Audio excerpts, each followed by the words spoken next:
Why are you having that? Is there any intent behind having that conversation even before the tour, before they even go see the different neighborhoods? Well, part Not of really. it, No. well, Not really. it's a way of introducing the day Yes. to people and getting them to understand that at the end of the day, here's what we're looking for. And with SLACO being the neighborhood organization, the group that deals with neighborhoods, we make it really easy for the 30 neighborhoods that we work with to be a part of this. People really feel comfortable about SLACO's role as not trying to be pushy or not trying to force issues or ideas, but allow the neighborhoods to try to come together.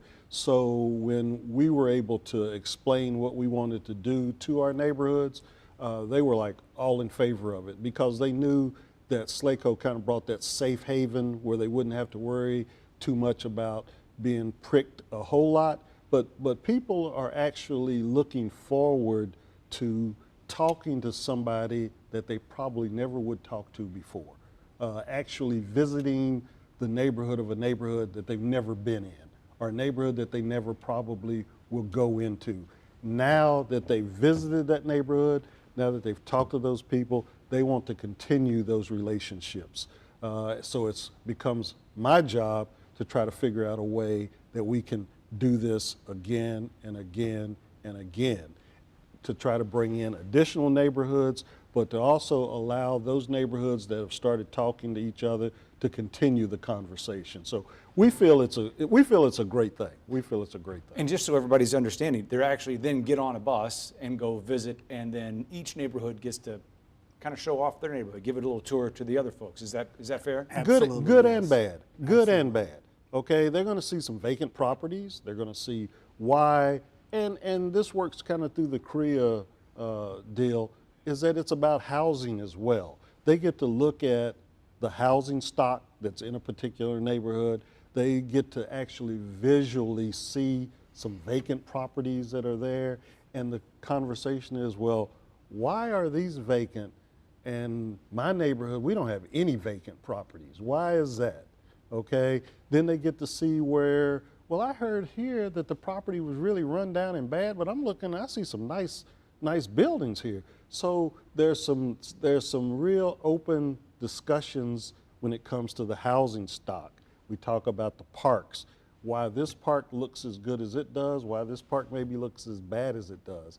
And that gives people an idea. If I want my park to look a little better, I might have to take a little ownership in that. I know the city's trying to do what they can do, but maybe we as a neighborhood might have to adopt this park and do something with it. So it's a good give and take conversation. And we all the also way talk around. about the commercial development, and people see in some neighborhoods there's a lot of commercial development. It may look like a grouping of single shops, but in some neighborhoods you don't have that commercial development. And why did that take place? The one thing I will say is, when we began to go down this road, we said no politicians. Mm-hmm. We just want people talking to other people. No politicians No on the tour. politicians on No the electeds tour. on the No tour. elected officials on the tour. No electeds. And people feel more comfortable that way because they don't have to defend a particular alderman or committeeman or state representative or anybody.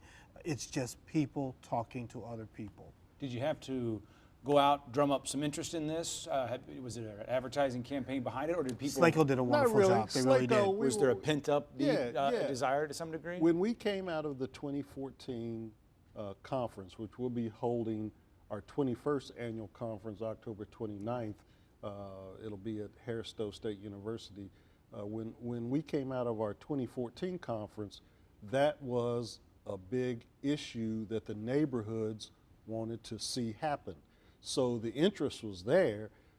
It started waning a little bit because it took us 2 years to actually put the program together and get our funding in place to make it work. You got to pay for food, you got to pay for the bus, you got to pay for the facilitators. So I mean, it's kind of an expensive endeavor for 7, 8, 9 different outings. Okay, so we had to get that in place. Once we got that in place, and I sent out the call to the neighborhoods, they were just like snapping it up. I mean, they were ready to go. And then we wanted to kind of broaden and bring in some non-SLACO member neighborhoods, and they jumped at it as well. So it's been well received by the neighborhoods. We've got, Casey, real quick, one of the things from us is the mayor on August 3rd announced he wanted to make racial equity a central part of his last term. And so this is, for me, we're looking at having a conference where we're talking about racial equity. So what you talked about in terms of the housing stock and the livability of neighborhoods, how did that play out early in St. Louis? So that we may have racial segregation in some areas, and what does that look like? So I think for us, we're going to look at this as how do we move forward? How do we consider racial equity a key part of what we're going to do, not only now, but in the future, in the next budget cycle as well? are you going to expand? I think we have 80, is it 80 neighborhoods in the city? 79. 79 neighborhoods. So yeah, we have a little way to go, but A we'll little way get to there. go. So, but the plan is to grow. Oh, yeah. Yeah, absolutely, Definitely. absolutely. Definitely. Gentlemen, thank you so much. I appreciate it.